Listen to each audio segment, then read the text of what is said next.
Let's restart from the beginning. We're live, Pep. What? Every sports fan has an opinion. Well, these are ours. Welcome to Brock and Pep's Unsportsmanlike Convo. Right. And here are your hosts, Brock Fleming and Pep Cariotti. Showing off the merch. I like it. Good afternoon, ladies and gentlemen. This is your host, Brock. I'm joined by in-house by co-host P-Dog, Pep Cariotti. We just finished a Facebook Live interview with a Sean Ventura to talk about how we started this. And, actually he gave us some pretty good advice as well. For sure. Moving forward. And, the Facebook Live, it's video, and it kind of gave us a little bit of a taste of the video aspect of it. Clearly, this is not prepared. My beard has not been trimmed in a few weeks. I'm putting a hat on. The Laker jersey is not mine. That's mine. Pep changed so he can have a UC t-shirt on during it.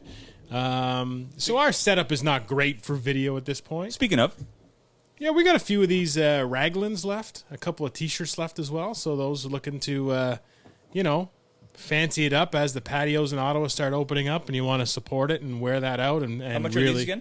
I think those are $40. Those are 40 T-shirts that Pep's wearing. I think we're at 25. Anyway, we got a couple left, They're nice. and we'll once those are gone, we'll start another run. Thanks, Nader.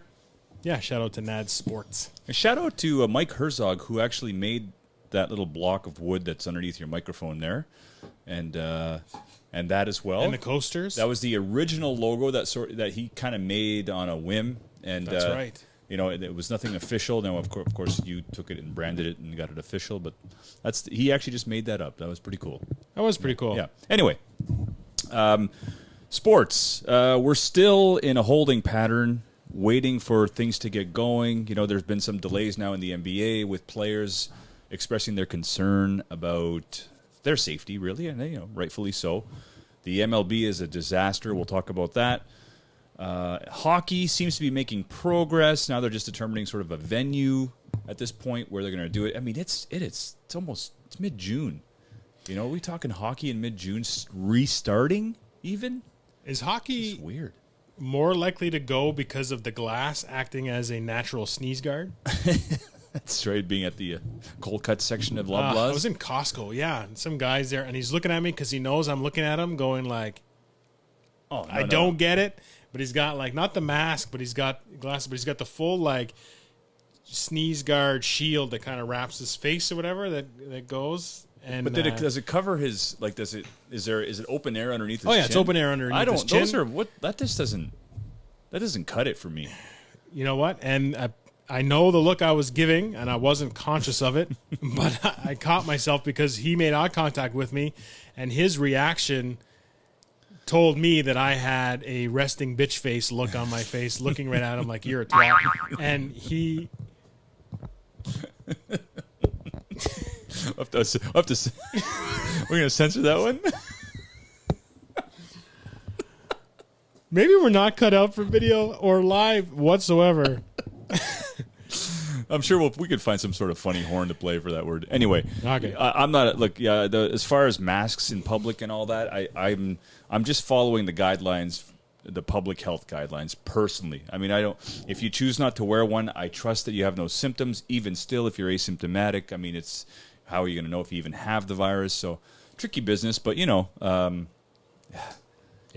not whatever. We're not medical experts. No. We're not going to do it. I've heard Good things Lord, now where they say people who are asymptomatic aren't contagious. Mm-hmm.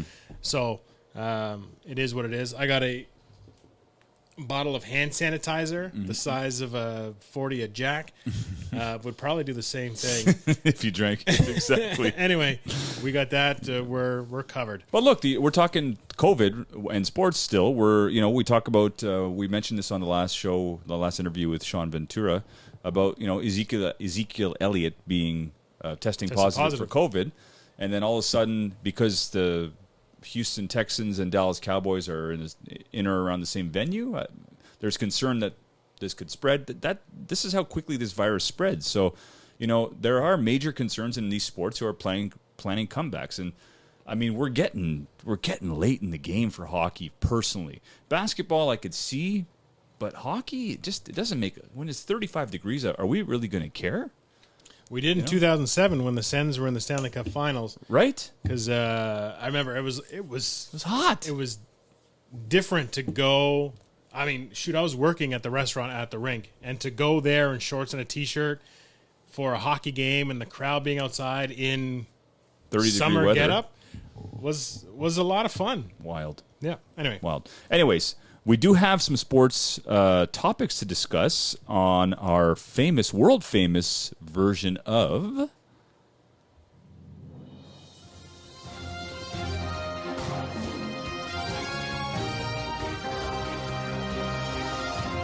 No, this is the wrong one. Again, I don't have to It's not talk. headline. It is, but we paid to have somebody do it. Headlines with Brock and Pep. See, it's the Superman one, and I always forget. It's Got the it. Superman one. I don't have to say anything. That's what we paid for. All right, headlines. Oh, the second soundbite. EA Sports. It's in the game.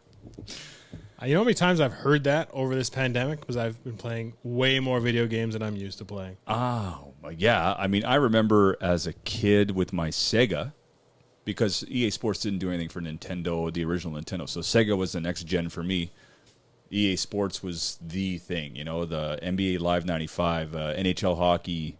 NHL 94 is still, to this day, rated the best hockey game in history just because of its simplicity and fun and the way it handles. The way you cheat the system, come out of the corners. Yeah, I get it. It's great. It's awesome. Yeah, perfect. And then you got, I think they made a baseball game, but EA Sports, was the brand for sports games, video games. So the reason why I'm talking about this even is because Lamar Jackson is on the cover of Madden this year.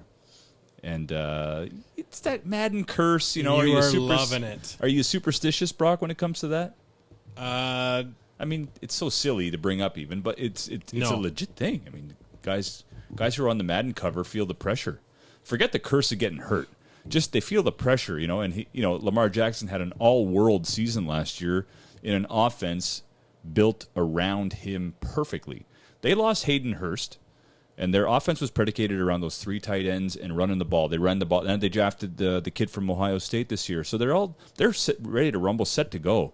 But do we see a dip in Lamar Jackson's overall productivity with the pressure that's going to be on him now? Because they're probably the heavy favorites in the AFC this year, next to the Chiefs. There's pressure that comes with this. Any way you slice it. I guess. I mean, I don't know if it's as much pressure as it used to be. Like, you're on the cover of Madden. It's just an advertising thing. It's not as big a deal, I think, as it used to be because it's just been so many years of it.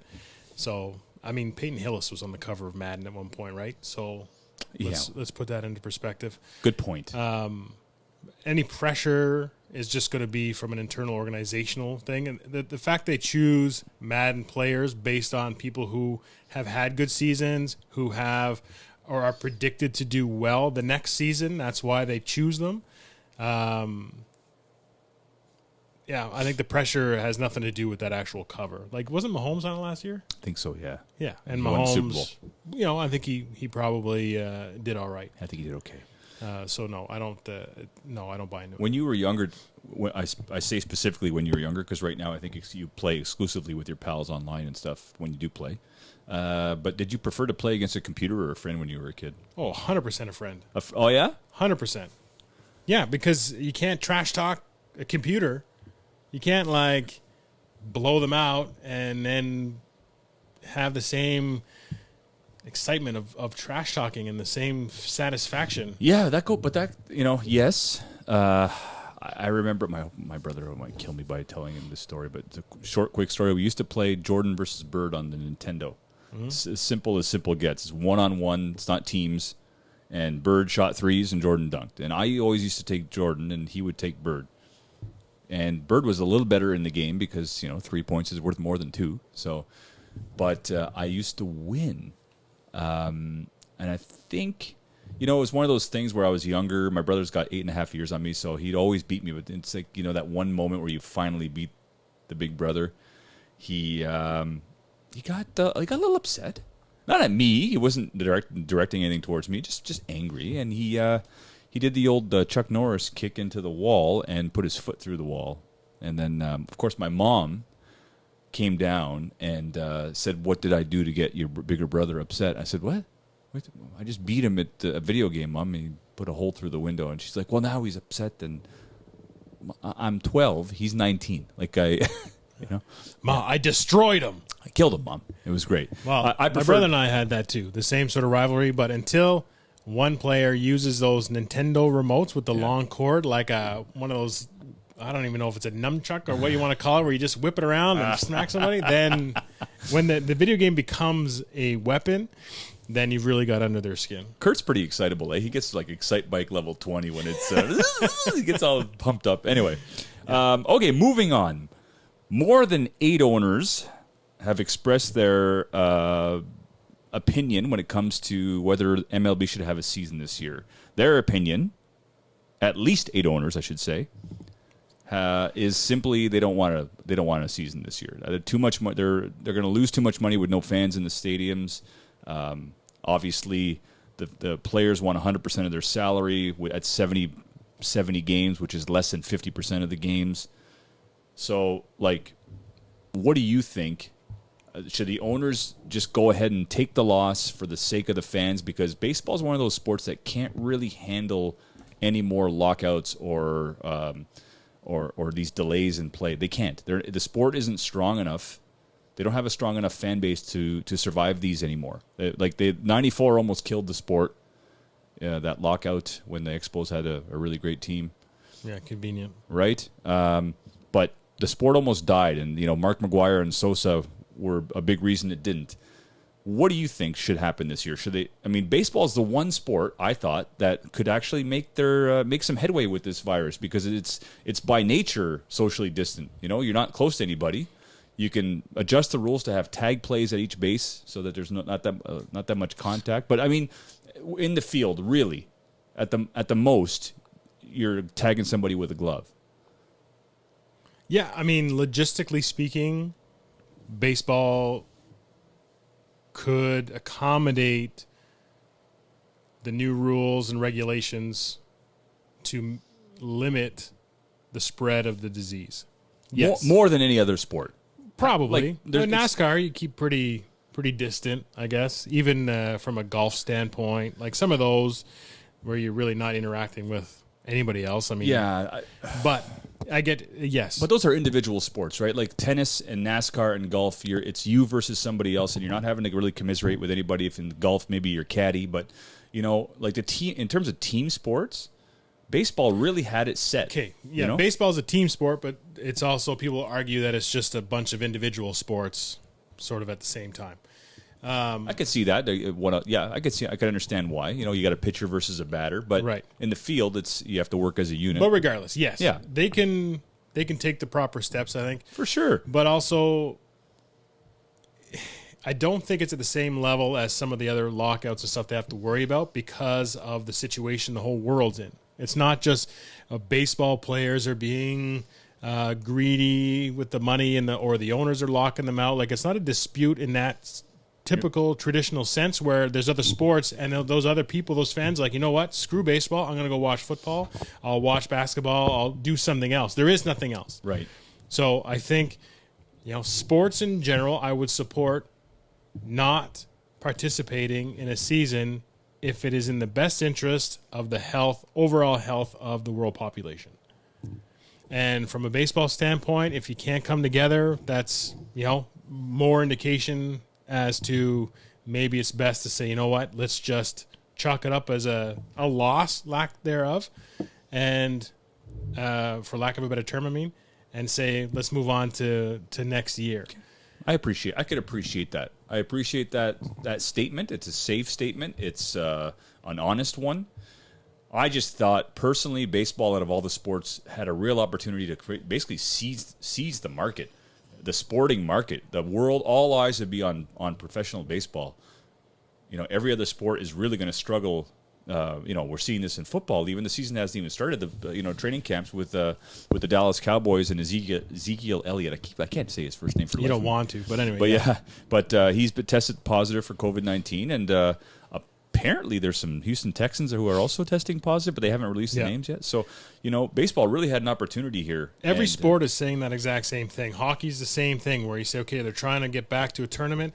They have an opportunity here to maybe increase viewership in the States, because if they get up before NBA and MLB and NFL, then that's something that people who would not normally gravitate towards might grasp onto it and appreciate that game. There's an opportunity, and that's why they keep looking at this. I think their primary goal is to say there's an opportunity here, and especially if they're creative with some sort of format that makes it really exciting, then they can grasp and maybe grab new viewership by being out there. Is it the best in terms of the health thing? We're not sure yet. But from a baseball standpoint, I've always said that I thought there's too many games. And if owners are actually saying like there's no money in baseball, open your books. But you can't, when I look at baseball, I'm like, you can't be making money every single game you guys host, because you're doing them at 2 in the afternoon, 3 in the afternoon, and there's maybe 40% of the fans in there. So at some point, you're going to be losing it. Why wouldn't you even look at shortening the season and say, look, at least the games we have count, matter, and the stadiums are full when we get to that opportunity. But for now, I think it's kind of a moot point. And we can go really in depth in baseball when we talk about the effects of shortening a season on the pitching staff, whether you need a 5-man rotation or you can just go with 4 guys when there's only 75 games. You don't need to roll out a guy every 5 games, or he's only going to have 10 starts. The whole thing is really. Imagine the money you're paying some of those starters, and you say, you know what, I got 5 starts out of them. Yeah, it's a whole other topic. But anyway, moving on, tennis. Again, individual sport. The U.S. Open was given the okay by the New York governor to actually go ahead and play without fans. There's a lot of people that fill Arthur Ashe Stadium. I think Wimbledon would just be starting now, and usually goes Wimbledon, and then they end the summer season with the U.S. Open. That's exciting because tennis, while you're actually watching, is pretty quiet. So it's not like there's a fan participation while tennis happens. Again, there's going to be a health risk involved, but that's exciting. No tennis. No. Yeah. No. Okay. I love tennis, watching tennis, but unless it's Pete Sampras, Andre Agassi, I haven't gotten into it yet. Or I'll watch the Canadians. Ronick? Yes. Ronick. Milos. There's Milos Ronick, and then there's 2 other young guys. Shapovalov is Shapovalov. Yeah. Reminds me of Mark Magna. It looks just like him. There's another guy, another kid too, but the name slips my mind. But they're Canada's a French guy who's like Jean-Pierre or something. Yes. Anyway, we are well represented in men's tennis and women's tennis actually too. There's some really young, great Canadian players, but. I'll watch. I'm a fan of Novak Djokovic, Nadal, and Federer because they've been so good for what seems to be 20 years. It's the fact that Federer is still ranked 1-2 after 20 years is he's the LeBron James of tennis. So anyway, within the greatest of all time, Roger Federer. All right, you heard it right here. You heard it right here. Here we go. You didn't have the horn? I probably. Nice. All right. Sabres fired their GM today. We've heard about Jack Eichel wanting out. They can't attract fans. Even when they were winning early in the season, they were filling their barn about halfway. What's next for a franchise like Buffalo? The city itself. I've driven through Buffalo, but I've actually never been to Buffalo. Boring. Nightlife isn't very good. I don't know. I'm asking you. I've never been. Yeah. How do you keep star players in Buffalo? You start a protest, a riot that has nothing to do, no race, no nothing, just a riot through Buffalo, have it destroyed, build somewhere else. It's that bad? Buffalo, I've gone to Buffalo Bills games. I've gone to Pearl Jam concerts in Buffalo. Okay. I've gone to, and every single time what you do is you spend it in Niagara Falls and drive over for the event itself, and then you get out. Buffalo, the arena in Buffalo is always ranks top 10 in the NHL. So they built themselves a beautiful arena, but The arena does look pretty nice from the outside. nothing around. No nightlife. No. Ask Marshawn Lynch. Oh wow! Eugene Melnick was ranked one of the most unpopular owners in sports. They didn't use the word hated or this unpopular. Oh yeah. How do you feel about the crap that Melnick takes in this city? I mean, he took more from the city than he gave. I think he's got somebody's liver or kidney, and I mean, I never hear. I've never in a million years heard a team called the Ottawa Senators cut ties with the Senators Foundation. Like, how do you do that? I don't even know the logistics behind it. Is that not a foundation made specifically to be in conjunction with the Senators Well, team? from what I understand, the foundation will continue. They'll just have to rename it or rebrand exactly. it. I get it. But wouldn't you want to be attached to that? 100%. Like how it probably doesn't cost them anything. I'm sure there was some sort of stipulation where at every home game, $1 of every hot dog goes to the foundation or something like that. That it's minimal when it comes to your bottom line, but you know the optics of the team within the community are great. Like you're supporting whatever the foundation supports. It's probably a multitude of things. I thought that was really bizarre when that came out last week or the week before that. Whose decision was it? Was it Melnick's or was it? It was the Senators' decision. Ottawa, the franchise. Yeah, so they pulled out of the agreement. That was very peculiar. I'd be very interested to know a little bit more. I may be able to find out a little bit more considering where I work, but stay tuned. Ooh, yeah, stay tuned. We don't have. He's got a case he's on now. I'm on the case. Trudeau said Canada is okay with hosting teams for hockey if health officials give the thumbs up. You know, does it matter if there's no fans where these games are played? That's a great question. Like, what does it matter? It does matter to a point, especially from, let's say, a time zone consideration. Okay. So if you're in San Jose doing them all out there, then does that screw the East Coast, which has a very large viewership of hockey and probably is larger than the West Coast? I think that comes into play. That's good. Honestly, from a TV standpoint and watching on TV, I don't think it does matter. I think there is something to having it in Canada because of the love of the sport in our country. For sure. We've got some beautiful cities, right? There's some nice cities that can accommodate however they want to organize this, whether it's going to be 7 or 8 teams coming in one time zone to play their games. But ultimately, from the product standpoint, I don't think it makes that big of a difference. No. But it'd be nice to have it in Canada, although our cities are having some issues, GTA and Montreal and stuff like that, about the spread, so it may not be ready for it. But anyway. Well, stay vigilant, Ottawa, because we're doing really well in the hospitals. They're not overwhelmed. The virus appears to be relatively under control, but it's one of those things that can just turn on you. So let's stay on top of things. What are the odds of these 3 teams? Which one of these 3 teams do you think are going to make the NBA Finals? Looks like the NBA is going to come back. In the East, between the Raptors, Celtics, and Bucks, who do you think makes this? Who represents the East in the Finals? Raptors, baby! Woo! Woo! Don't sleep on the Raptors, folks. I know people talk about how good the Bucks are, and they are. And the Celtics are just a gritty team. I would not want to face the Celtics or the Pacers for that matter. But the Raptors, man, if Kawhi did one thing while he was there, aside from winning a championship, is he taught Siakam and Van Vliet how to play big time in big moments.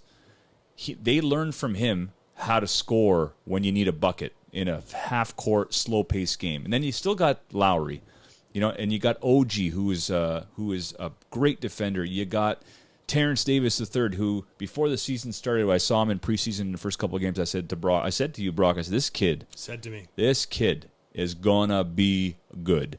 So Raptors, I'm going Raptors. In the West, these are just, again, there's more teams in the playoffs. I'm picking the top 3 of each division. Lakers, Clippers, or Nuggets. Who makes the finals in the West?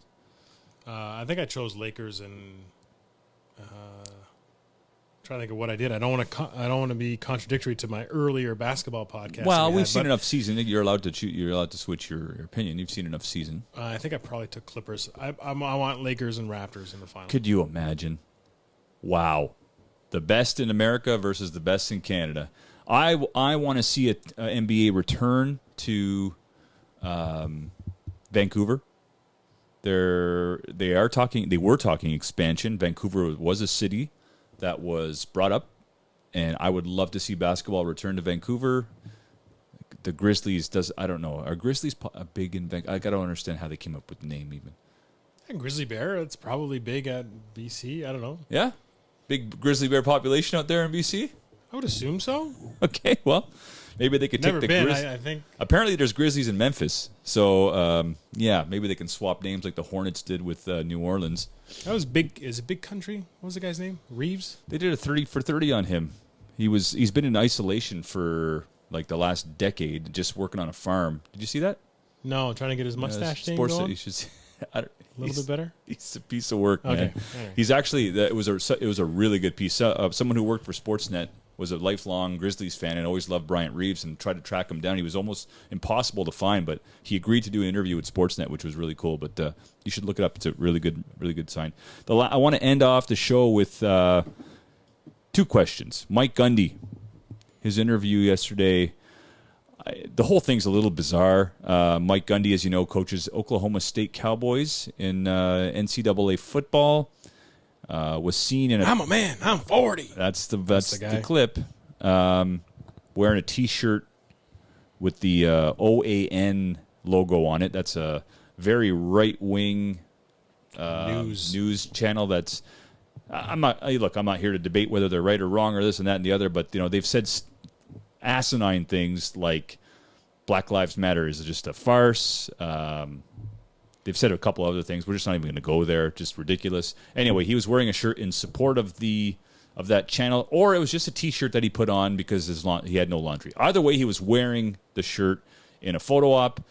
Chuba Hubbard?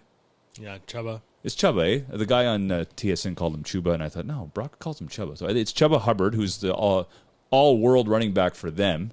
Canadian. Yep, out west. Yeah, great player. Took offense, and a lot of his teammates took offense. So Mike Gundy did some damage control and did sort of a really bizarre live apology. Would you even call it? No, he didn't apologize. What would you call what that was yesterday? An interview? It was a statement that tried to portray that his locker room was fine. Chubba tweeted, obviously, something about I'm not going to be participating in any Oklahoma State sanctioned anything until I don't even know what he said, if he wanted an apology or not. But he ended up doing this video with Coach Gundy, where Gundy was basically like, I addressed it with some team members, and we're up to. There's a couple things need to change, and we're going to be better things to come, or something like that. It wasn't an apology by any means. And then he looked over to Chubba, who was on his left, and arms folded, body language was just like. Coach let his mullet fly around a bit there, and then Chubba's first thing is he apologized for how he went about it. Yeah, he apologized that he tweeted it out. He shouldn't have done that. He should have been a man and approached Coach directly. So he apologized for that, and then they did some like really awkward,